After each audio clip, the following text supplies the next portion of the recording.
Assalamualaikum warahmatullahi wabarakatuh. Perkenalkan, nama saya Isni Raikani, NPN 102200094. Di sini saya akan menjelaskan atau memaparkan materi tentang ma'rifatullah. Nah, ma'rifatullah ini menurut Kamus Besar Bahasa Indonesia secara etimologi, ma'rifat merupakan pengetahuan yang berkaitan tentang tingkat penyerahan diri kepada Tuhan hingga sampai ke tingkat paling tinggi atau paling kuat. Nah, dikutip dari buku agama, yang dimaksud ma'rifat adalah level paling tinggi atau dalam dari pengetahuan batin. Tidak hanya sekadar spiritual, sesaat ma'rifat juga merujuk pada suatu tentang keselarasan dengan Tuhan serta kebenaran. Nah, di sini ada macam-macam ma'rifat. Yang pertama yaitu ada ma'rifat umum dan ma'rifat khusus.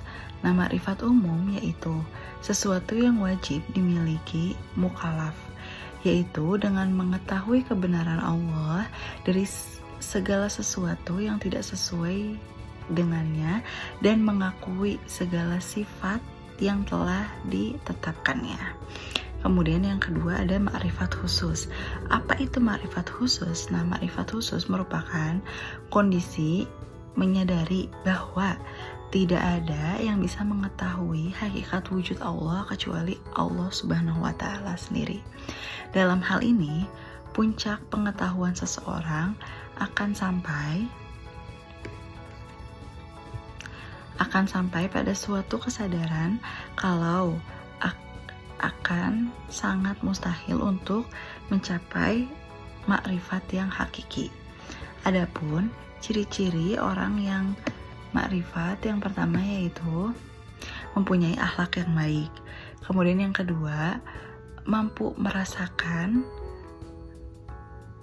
pengiring atau yang dihadirkan Allah Subhanahu wa Ta'ala pada setiap manusia. Yang ketiga yaitu menjadi orang yang merdeka baik lahir maupun batin. Kemudian yang keempat, mengalami perubahan yang dahsyat dalam kehidupannya.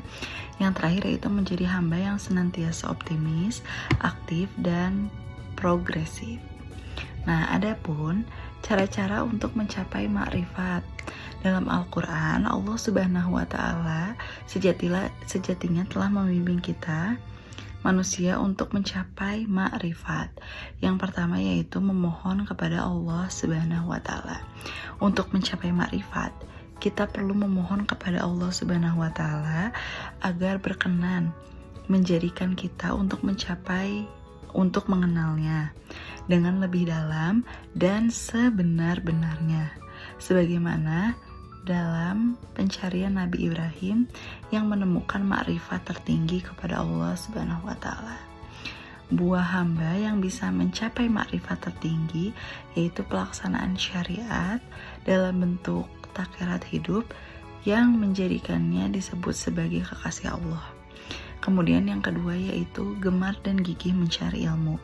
Dalam upaya untuk mengenal Allah, kita perlu gemar mencari ilmu dan menumbuhkan ilmu untuk diamalkan.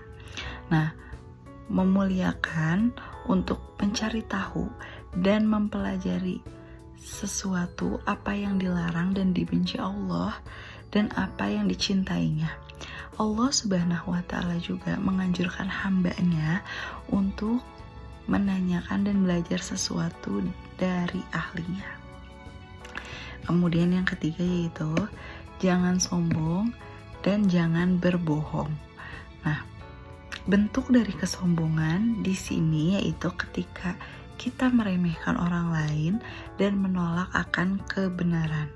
Berhati-hati apabila kita sudah merasa paling benar, paling baik, sehingga kita akhirnya enggan untuk mendengarkan nasihat. Janganlah berbohong atas kebenaran. Pasalnya, banyak manusia yang sering berbohong, sudah melakukan suatu kebenaran hanya untuk menutupi rasa malu. Nah, yang terakhir yaitu yang keempat, mengamalkan setiap ilmu yang sudah didapatkannya. Metode dalam mendapatkan makrifat yaitu dengan mengamalkan setiap ilmu yang sudah diperoleh. Jika kita mengetahui ilmu yang benar, maka hal tersebut perlu segera diamalkan. Menjadikan Al-Quran sebagai bacaan dan dalam keseharian kita. Dan buatlah ketika kita membacanya, kita seorang yang akrab dan berdialog kepada Allah Subhanahu wa Ta'ala. Demikian yang dapat saya sampaikan. Jika ada kesalahan kata, mohon maaf. Wassalamualaikum warahmatullahi wabarakatuh.